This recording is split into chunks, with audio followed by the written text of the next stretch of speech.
Welcome to this 1-minute solution.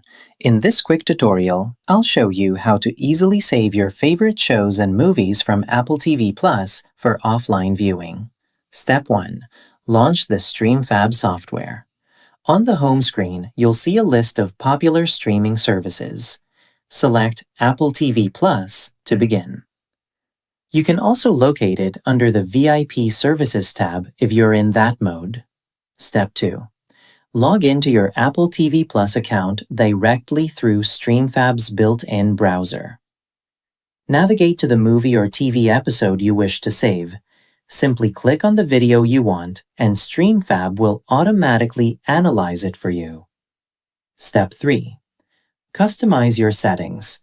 Select your preferred video codec, resolution, audio codec, language, and subtitle format as needed.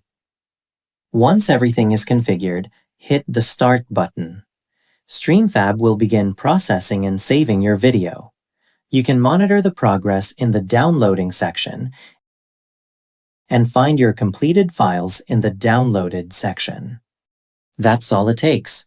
In just 3 simple steps, you can save Apple TV Plus videos as high-quality MP4 files using StreamFab. Now you can enjoy your preferred Apple originals anytime, anywhere, even without an internet connection.